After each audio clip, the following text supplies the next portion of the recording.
The British people have voted to leave. The House of Commons has voted to leave. Professor Grayling wants us to stay. I'm with the majority. May I? Because this phrase, the British people, I do think it's the most terrific catchphrase.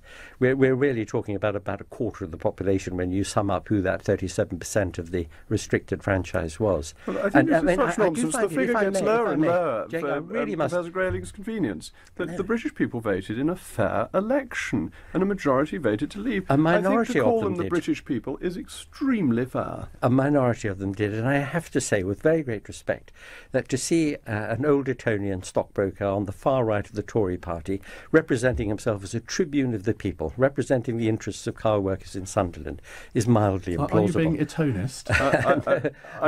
What I want to say is that this referendum referendum was was the for... professor of the New College of the Humanities or I should throw stones at each other about our backgrounds. Well, Particularly. let me say this, that it's not the people that Mr. Rees-Mogg is representing, it's his people.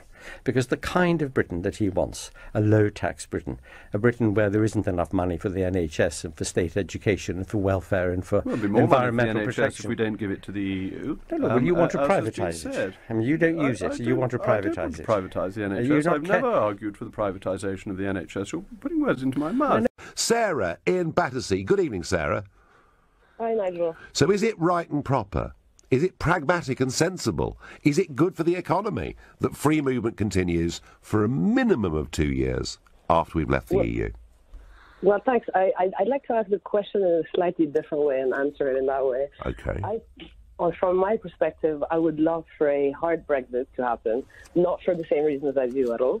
I'd love for that to happen so that finally we could see the real consequences of some of your intentions and some of your goals.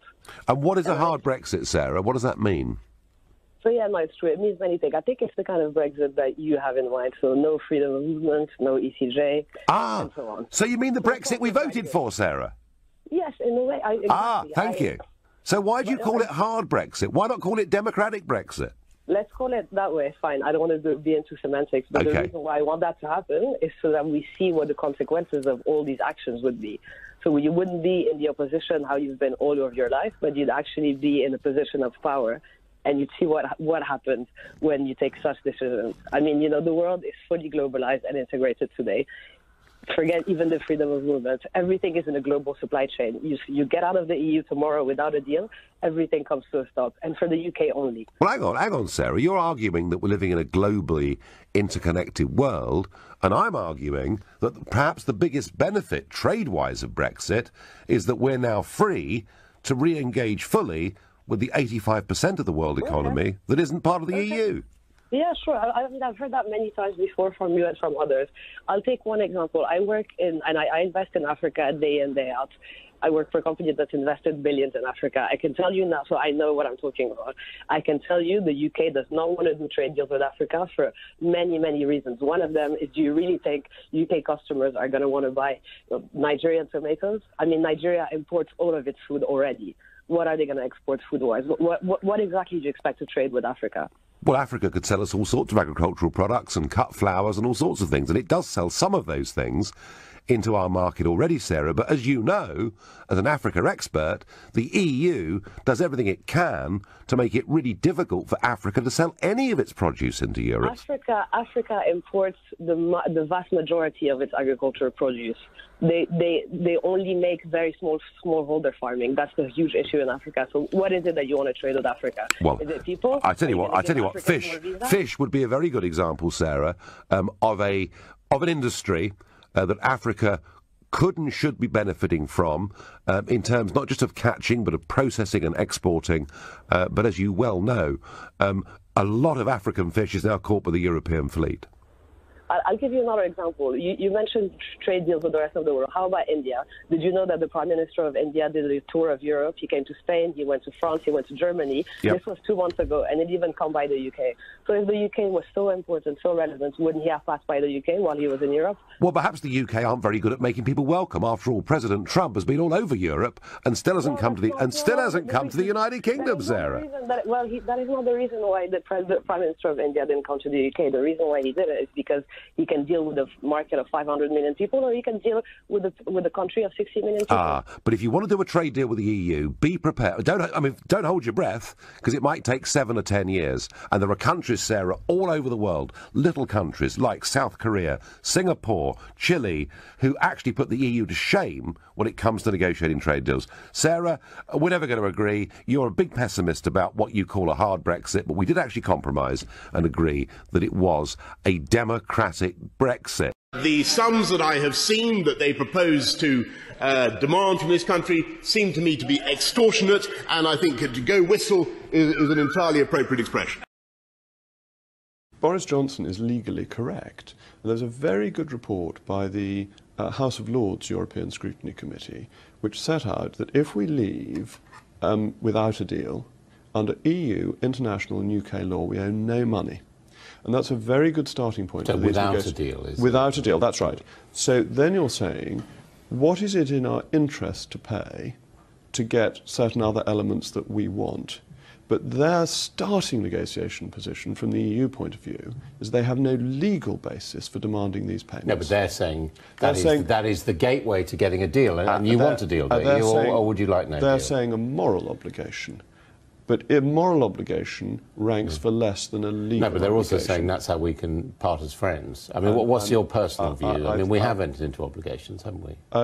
The obligations cease on the day we leave the European Union. That's completely clear. Even for programmes which are continuing to run? If we want to maintain part of specific programmes, that's clearly different. The Erasmus programme, the Horizon 2020 programme, I have no difficulty with us continuing to contribute to those. There is then a negotiation on what Brexit looks like, and if money oils the wheels, we have it, they want it, but we should make sure we get a great deal in return for that. Most unanswered in our previous discussions on this, and that is, would you do the same in a general election? What precisely? In terms of the overall approach of the Bank of England to an opposition party's economic policy. Would the bank, the example given in the brief is a very good one, if a government proposed that it would finance government spending by printing money, would the Bank of England come out and say that this would create an economic risk? Or would it maintain its reluctance to intervene in political affairs? First, this wasn't a general election. It was a single binary decision, an irrevocable decision, as opposed to a general election, which leads to... It's probably more important than a general election.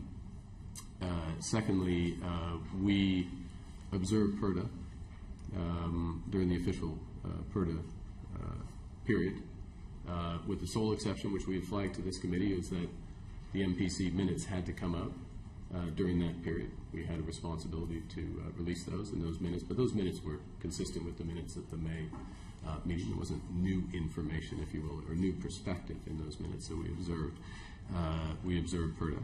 And we also observed our statutory responsibilities to identify the most important risk to financial stability. In the statutory requirements, the bank is not required to say anything that would not be in the public interest. And we established at the very beginning of the conversation that it is in the public interest for the Bank of England not only to be independent, but to appear to be independent. The efforts, or the assessment of this committee, the Financial Policy Committee, that issues around the referendum were the biggest domestic risk to financial stability.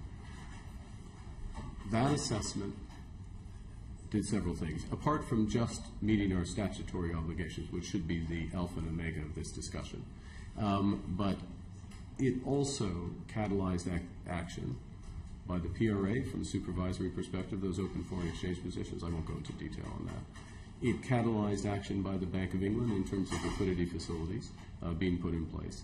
It catalyzed actions by private financial institutions to manage risk in the run-up to the referendum. It also catalyzed action between the Bank of England and foreign central banks to put in place a series of other contingency measures which have not proved to be necessary to be used. All of those initiatives, that analysis, spring from objective, analytically based analysis, helped ensure that this system could adjust as smoothly and effectively as possible to put this country in a position to take maximum advantage of the decision of the people of the United Kingdom. So we make no apologies for having done our job and helped others to do theirs. Did the Bank of England consider whether it was in the public interest to risk its reputation for impartiality? The Bank of England and the Financial Policy Committee is well aware of its statutory responsibilities, perfectly capable of discharging those. It did so in a professional, objective, analytically based manner. Did it consider and this risk? Mr. Rees-Mogg, I think the question, to be honest, this is my final question. I think did the question. Consider this risk? I think those who cast it into question should consider their motivations and their judgments. The Brexiteers are divided about this. Jacob, you've concluded that your position, Governor, is untenable. Boris Johnson is saying that you're doing a superb job.